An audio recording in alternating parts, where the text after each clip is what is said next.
September 1 mga Martian Pars. Ayan, unang araw ng September 1 at tayo magkape na muna mga Marikoy ko. Ayan ang aking guyabano, i-flex ko. Kapipitas lang yan sa puno ng aking tinanim ng pandemic. So, ayan, linis muna tayo. At dahil nga walang pasok mga Marikoy ko, hayan, tuwan-tuwa ang Marikoy. Tuwan-tuwa pa ba talaga? Hindi, talaga routine ko yan mga Marikoy ko. Routine ko araw-araw. So, ako ay maaga kasi nga may pasok since dahil nga nagdeklara na walang pasok Monday, September 1 also.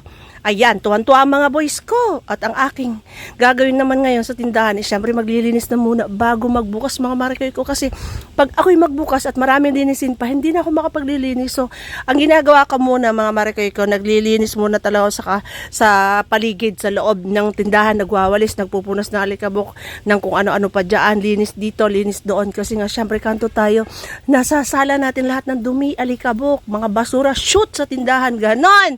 So, ayan. So, habang tayo naglilinis, syempre, may mga bumibili dyan. So, maaga-aga pa naman, kaya pa isa-isa pa. Pero mamaya, pila na sila. O, diba? So, ang Marikoy ninyo, tarantayan sa umaga kasi nag-iisa nga. Yes, nag-iisa ang Marikoy ninyo, pero kayang-kaya yan. Kayang-kaya ng Marikoy ninyo yan. Kaya ng power natin. So, kailangan tayo laging malakas. Yan ang sinasabi na kailangan malakas tayo mga inahin. Dahil nakaasa sa atin ang ating mga pamilya o ating mga anak o kape. Pampalakas, sabi nga nila kape. Yes, kape na muna tayo while tayo naglilinis. Dahil nga makulimlim, maulan mga Marikoy ko. At dahil nga September 1, syempre, pag September 1, mga Marikoy ko, bar na kaagad yan. December na kaagad. Ganun kabilis ang panahon, di ba? So, ang Marikoy ninyo, syempre, para maganda ang pasok ng swerte, pagpasok ng September 1, tayo maglinisan dyan. At mamaya, pagka nalinis ko na lahat-lahat dyan, at wala ng basura. Dahil karamihan ng basura ko dyan, mga plastic, kung ano-ano, kailangan natin dukutin sa ilalim. At ang mga basura nandun sa sulok-sulok. Nasa sulok-sulok kasi nga pag umahangin lahat ng mga plastic na sushoot doon sa sulok at samahan pa natin may mga bantay tayo dyan na nag-iikot-ikot sa tindahan. Marami tayong pusa na nag-iikot-ikot. Dati wala kaming kapusa-pusa, gawa ng ambida sa amin dati mga aso. Pero ngayon dahil wala na yung aming asong Nancy na Belgian na wala na maalam. So takot na takot doon lahat ng pusa. Kaya lahat ng pusa dito ay lumayas. Kaya naman ang mga daga ay tuwan-tuwa. Yes, tuwan-tuwa. Nagpa-party sila. So nawala nga yung aming aso na Belgian, di meron na mga pusang dumating kung saan lupalop ng galing mga Marikoy ko. So, okay lang, di ba?